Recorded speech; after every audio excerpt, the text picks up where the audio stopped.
बिस्मिल्लाहिर्रहमानिर्रहीम।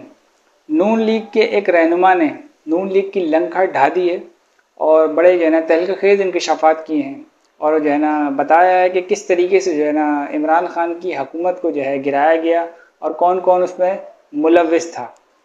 तो वीडियो शुरू करने से पहले छोटी सी दरख्वास्त की वीडियो को लाइक और चैनल को सब्सक्राइब करना ना भूलें। अच्छा, अब आते हैं उस खबर की तरफ। नून लीग के सीनियर रहनुमा और नवाज शरीफ और मरियम नवाज के साबिक तर्जुमान मोहम्मद जुबैर ने इमरान खान की हुकूमत इस्टेब्लिशमेंट की मदद से गिराने का एतराफ़ कर लिया। एक सहाफ़ी को इंटरव्यू देते हुए मोहम्मद जुबैर का कहना था कि मैंने नवाज शरीफ और मरियम नवाज के कहने पर उस वक्त के आर्मी चीफ जनरल बाजवा से मुलाकात की। मुझे ये नवाज शरीफ और मरियम नवाज की जानिब से कहा गया था कि आपकी इन मुलाकातों का किसी को भी पता नहीं चलना चाहिए, यहाँ तक कि हमारी फैमिली को भी, मतलब शहबाज शरीफ को भी नहीं पता चलना चाहिए। मार्च के महीने में याद रखें कि ये वो वक्त था जब नून लीग और मरियम नवाज जो है ना वोट को इज्जत दो का बयानिया जो है ना बना रहे थे और उसको चला रहे थे, और यानी अपनी पब्लिक को और कारकुनों को ये दिखा रहे थे कि भाई हम तो जो है ना कानून आइन की बालादस्ती के लिए खड़े हुए हैं और हम इस्टेब्लिशमेंट की मुदाखलत नहीं चाहते और दीगर मामला नहीं, वोट को इज्जत दो, और अंदर पीछे जो है ना ये बूट को इज्जत दो की तैयारी कर रहे थे। अच्छा, आगे फरमाते मोहम्मद जुबैर साहब, मार्च के महीने में इमरान खान के खिलाफ अदम एतमाद से 2 महीने पहले नून लीग की लीडरशिप बाकायदा जनरल बाजवा से मुलाकातें शुरू कर चुकी थी, और मैंने भी ये सुना था कि नवाज शरीफ ने भी जनरल बाजवा से मुलाकात की है। वाज़ेह है कि मेरी मुलाकात बाजवा, अच्छा तारीख ज़रा गौर से ध्यान रखिएगा, वाज़ेह है कि मेरी मुलाकातें बाजवा के साथ 2020 अगस्त में हुई थी। अदम एतमाद की तारीख से 1.5 साल पहले। मगर जब जनरल बाजवा ने नवाज शरीफ से मुलाकात की तो उन्होंने उनसे कहा कि मैंने तो 2020 में ही इमरान खान की हुकूमत का तख्ता करने वाला था। यानी वो फरमा रहे हैं जनरल बाजवा साहब, मैं तो 2020 में इमरान खान की हुकूमत का तख्ता करने वाला था। मुझे नहीं पता मोहम्मद जुबैर ने आपको क्या मैसेज दिया। अच्छा, आगे मोहम्मद जुबैर साहब फरमाते कि यानी जनरल बाजवा और नून लीग मुझ पर इल्ज़ाम लगा रहे थे कि इस तरीके से जैसे कि जनरल बाजवा का पैगाम मैंने नवाज शरीफ तक सही तरह नहीं पहुँचाया। यानी उनका कहने का मकसद ये है कि जब मैंने 2020 का बता रहे कि जब मैंने बात की थी तो उस वक्त जो है उन्होंने जो भी बात की मैंने अपनी लीडरशिप को वैसे ही बताई, लेकिन खुद जब जो है ना जनरल बाजवा ने इनकी नून लीग की लीडरशिप से बात की तो जनरल बाजवा ने कहा भाई मैं तो 2020 में ही गिरा रहा था, जो ना मैं तो तैयार था इसका तख्ता करने के लिए, लेकिन जो है आपका जो तर्जुमान था जो आपने हमारे लिए भेजा था मोहम्मद जुबैर साहब जो इनके पास गए थे मिलने के लिए, तो बोला उसने शायद मेरा मैसेज आप तक ठीक से पहुँचाया ही नहीं, वरना मैं तो उसी वक्त तैयार था। तो यानी इल्ज़ाम इन पर डाल दिए, ये फरमा रहे। अच्छा, आगे फरमाते हैं जिसकी वजह से इमरान खान की हुकूमत 2020 में नहीं गिराई जा सकी। हालांकि ऐसा कुछ नहीं था, मुझे जो बताया गया मैंने वही बात अपनी लीडरशिप को बताई थी। नून लीग की लीडरशिप तो जनरल बाजवा को दोबारा एक्सटेंशन देने के लिए भी तैयार हो गई थी। अच्छा, इस पर मैं ये वो जो है ना मुझे याद आ गया कि ये वो नून लीग थी जो वो यानी गुजरावाला जलसे में जो ना नवाज शरीफ जो ना चीख के फरमा रहे थे, ओ जनरल बाजवा ने जो है चलती हुई हुकूमत को गिराया, ये कर दिया वो कर दिया, जुल्म किए, मेरी बेटी का जो ना राज के जो ना उसका कमरे का दरवाज़ा तोड़ा गया, तो दामाद को गिरफ्तार किया गया। यानी जितने भी पहाड़ जो है ना तोड़े जनरल बाजवा में, और बूट को इज्जत देने के लिए जो ना ये क्या फरमा रहे हैं कि ये उसके लिए तैयार हो गए थे जनरल बाजवा को एक्सटेंशन देने के लिए। अच्छा, आगे फरमाते हैं क्योंकि वो नून लीग को ये बोल कर यानी जनरल बाजवा के बारे में बता रहे हैं, क्योंकि वो ये नून लीग को वो ये बोल कर डराता था कि जनरल फैज़ अगर आर्मी चीफ बन गया तो इमरान खान को हटाना मुश्किल हो जाएगा। मैंने इन सब वजूहत की बुनियाद पर नून लीग से अलहदगी इख्तियार की है, क्योंकि उन्होंने इस्टेब्लिशमेंट के साथ मिलकर ये सब किया और पाकिस्तान की जमहूरियत को नुकसान पहुंचाया। जब पीटीआई के अरकान कौमी असम्बली अदम एतमाद के बाद अपनी सीटों से इस्तीफे दिए तो नून लीग ने बाई इलेक्शन नहीं होने दिए। लाजमी बात है जो आईनी मुताबिक होने चाहिए थे, ये तो किए उन्होंने आइन की खिलाफ वर्जी। अच्छा, आगे फरमाते जो लाजमी होते हैं, फिर जब केपी की और पंजाब असम्बली 90 दिन में वहाँ पर इलेक्शन जो है ना इलेक्शन करवाने थे आइन के मुताबिक, पर वहाँ भी आइन तोड़ा गया और 90 दिन में इलेक्शन नहीं करवाए गए, और 1 साल से ज़्यादा गैरानी तरीके से इन दोनों सूबों में निगरान हुकूमतें बैठी रही। और कहा है किस किस्म की निगरान हुकूमत है, कौन सी निगरान हुकूमत है, वो सारे निगरान तो आज इन्हीं हुकूमतों में बैठे हुए, तो ये निगरान थे ही नहीं। अच्छा, आगे और बातें, इसके बाद जब कौमी असम्बली की बारी आई तो वहाँ पर भी आइन तोड़ा गया। निगरान हुकूमतें 90 दिन मुकम्मल हो जाने के बावजूद भी इलेक्शन वहाँ पे भी नहीं करवाए, मतलब वफाकी हुकूमत की बात करेंगे, वहाँ पे कौमी असम्बली की भी इन्होंने इलेक्शन नहीं कराया, बार बार यानी आइन की खिलाफ वर्जी ये लोग करते गए। आगे फरमाते हैं आप बताएं मैं कैसे इन चीज़ों का दिफा कर सकता हूँ, और इसके बाद जो ह्यूमन राइट्स की वायलेशन की गई, लोगों को डराने के लिए चार दीवारी का तकद्दुस पामाल किया गया, जानबूझकर रात के अंधेरे में लोगों के घरों पर छापे मारे गए, औरतों और बच्चों को डराया गया ताकि किसी पार्टी की हिम्मत ना हो कि अपोजिशन करे। एक बंदे पर 12-12 मुकदमा बनाए गए, वो एक से जमानत लेकर बाहर आता था, दूसरे में पकड़ लेते थे। इन सब की जिम्मेदारी नून लीग है। अगर ये इलेक्शन करवा देते तो इस तरह आइन और जमहूरियत को नुकसान नहीं पहुंचता, तो आज पाकिस्तान की हालत नहीं होती। पर उन्होंने आइन तोड़ दिया, इलेक्शन नहीं करवाई, क्योंकि नून लीग में ये बातें साफ साफ की जाती थी कि अगर इलेक्शन करवा दिए तो इमरान खान जीत जाएगा और हमारा सियासी तौर पर खात्मा हो जाएगा। यही खतरा नून लीग को था। ये मोहम्मद जुबैर साहब फरमा रहे हैं। अब वाजे रखिए, ये वो एक इंटरव्यू जो है ना मरीम नवाज का जो है ना, वो उस वक्त का जो है ना याद है, इसमें मरीम नवाज जो है ना वो फरमाती हैं कि मुझे वो तरीका बड़े अच्छे तरीके से आता है, मतलब यानी इक़्तिदार में आने का कह रही हैं मरीम नवाज साहब।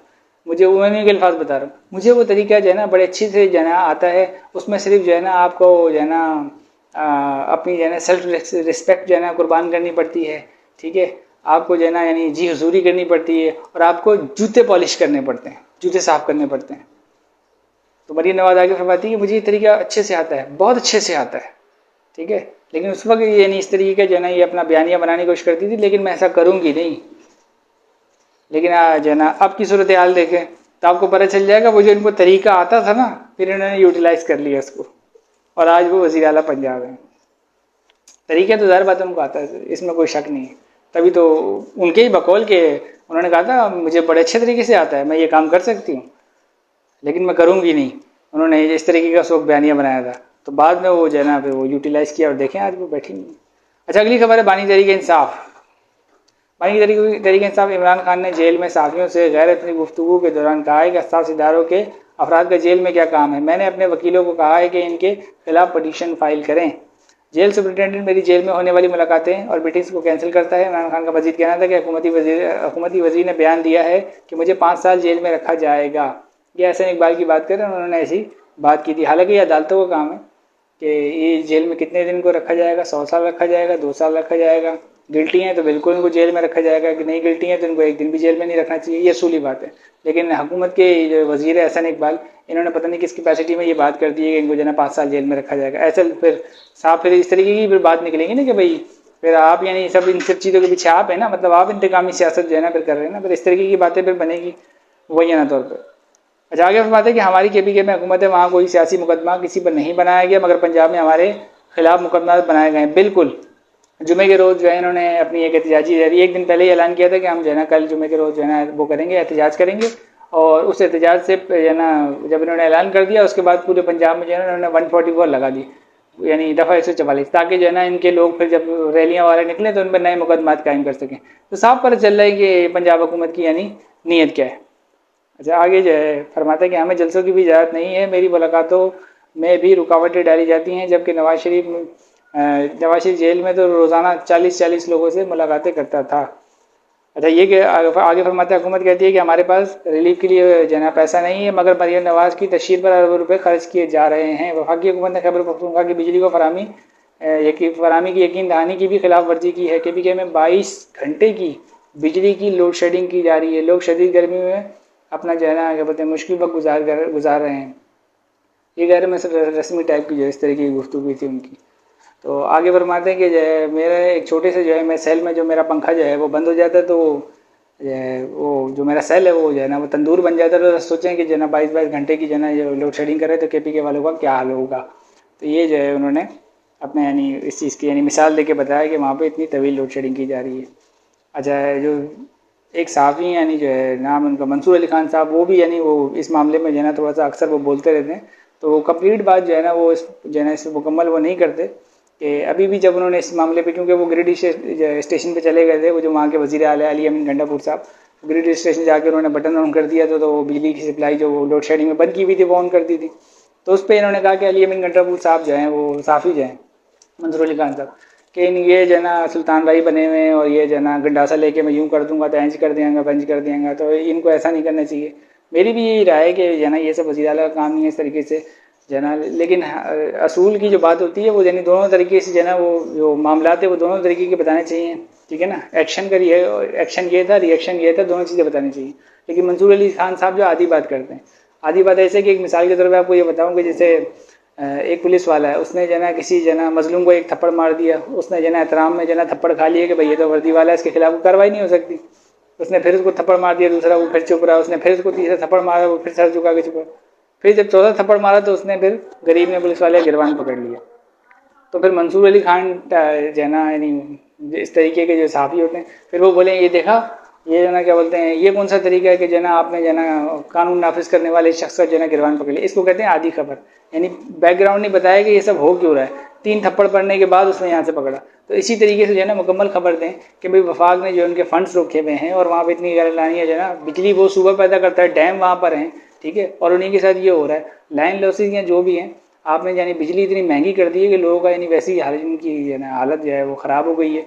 और जो दिहाड़ीदार तबका, और जो आपको पता है केपी के दहशतगर्दी की वजह से वहाँ पर इंडस्ट्री तबाह हुई है, दीगर मतलब एक यानी पसमानदा इलाका है वो, उसके साथ कुछ मसाइल हैं। आपको तो वहाँ पे जो है ना, जैसे सब्सिडी आपने कश्मीर में नहीं दी हुई, कश्मीर में दी हुई ना सब्सिडी। अब कोई आपसे उठ के खड़ा हो, क्या क्या करते, कश्मीर में इंसान बसते हैं तो क्या बोलते हैं, केपी में और सिंध में क्या बोलते हैं, वो क्या इंसान जानवर बसते हैं क्या, इंसान ही है ना वहाँ पे। तो आप ये बात नहीं कर सकते ऐसे कि ऊपर से आपने इतनी बिजली यानी महंगी कर दी है, लोगों का यानी वो बिल देना उनके लिए अजाब हो गया। तो आपको यानी ऐसी जब कमज़ोर जो इलाके, जैसे बलूचिस्तान हो गया, सिंध हो गया, और जो है ना जैसे KPK हो गया, वहाँ पे बड़ी दहशतगर्दी हुई, तो आप इनको फैसिलिटेट करें, ना कि आप जो है ना सुबह शाम जो है ना अपना एक ही बयानिया लेके जो है ना चलते रहें कि भाई वहाँ पे जो है ना वो होती है इतनी जो है ना क्या बोलते हैं, जो इलाकों में लोड शेडिंग हो रही है वहाँ पे जो है ना बिजली चोरी होती है, तो ये होता है तो वो होता है।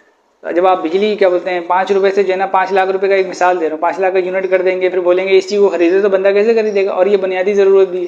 तो आपको उनको सब्सिडाइज करना चाहिए, उनके लिए कोई पॉलिसी बनाए, उनके लिए कोई मदद करें, उनके लिए कोई सिस्टम बनाए। जो छोटे सूबे हैं उनके लिए तो आपको जो है ना दिल बड़ा करना पड़ेगा। आपका फोकस लगता है सारा पंजाब के अंदर ही है, आपको सिंध के लिए भी थोड़ा सा दिल बड़ा करना पड़ेगा, जो है ना KPK के लिए भी और बलूचिस्तान के लिए भी।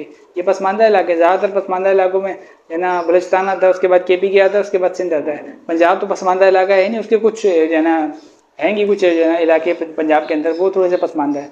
लेकिन ओवरऑल देखा जाए तो पंजाब तो यानी इस तरीके से इतना पीछे तो नहीं रहा जितना यानी ये बाकी सूबे रहे। तो आप इनको यानी वैसे यानी आपको तस्वर करेंगे ईद के जो है 3 दिन में भी वहाँ पे जो है लोड शेडिंग की, और लोग जो है ना जिनको क्या बोलते हैं ईद मनानी थी, कुर्बानी करनी थी, दीगर वहाँ उस दिन भी वो बेचारे एहतजाज कर रहे थे बाहर निकल के कि जो है लाइटें बंद थी। और जो इस तरीके के साथी हैं वो जो है ना वो आधी बात करके बोल रहे हैं जी वो इस तरीके से नहीं जाना चाहिए था, तो ये नहीं करने, रियासत को चैलेंज कर रहे थे, ये कर रहे थे। तो बात पूरी रखें, पूरी बात बताएं कि 3 थप्पड़ मारने के बाद फिर रिएक्शन आया तो कॉलर पकड़ी गई, पूरी बात करें, यानी आधी बात नहीं करनी चाहिए।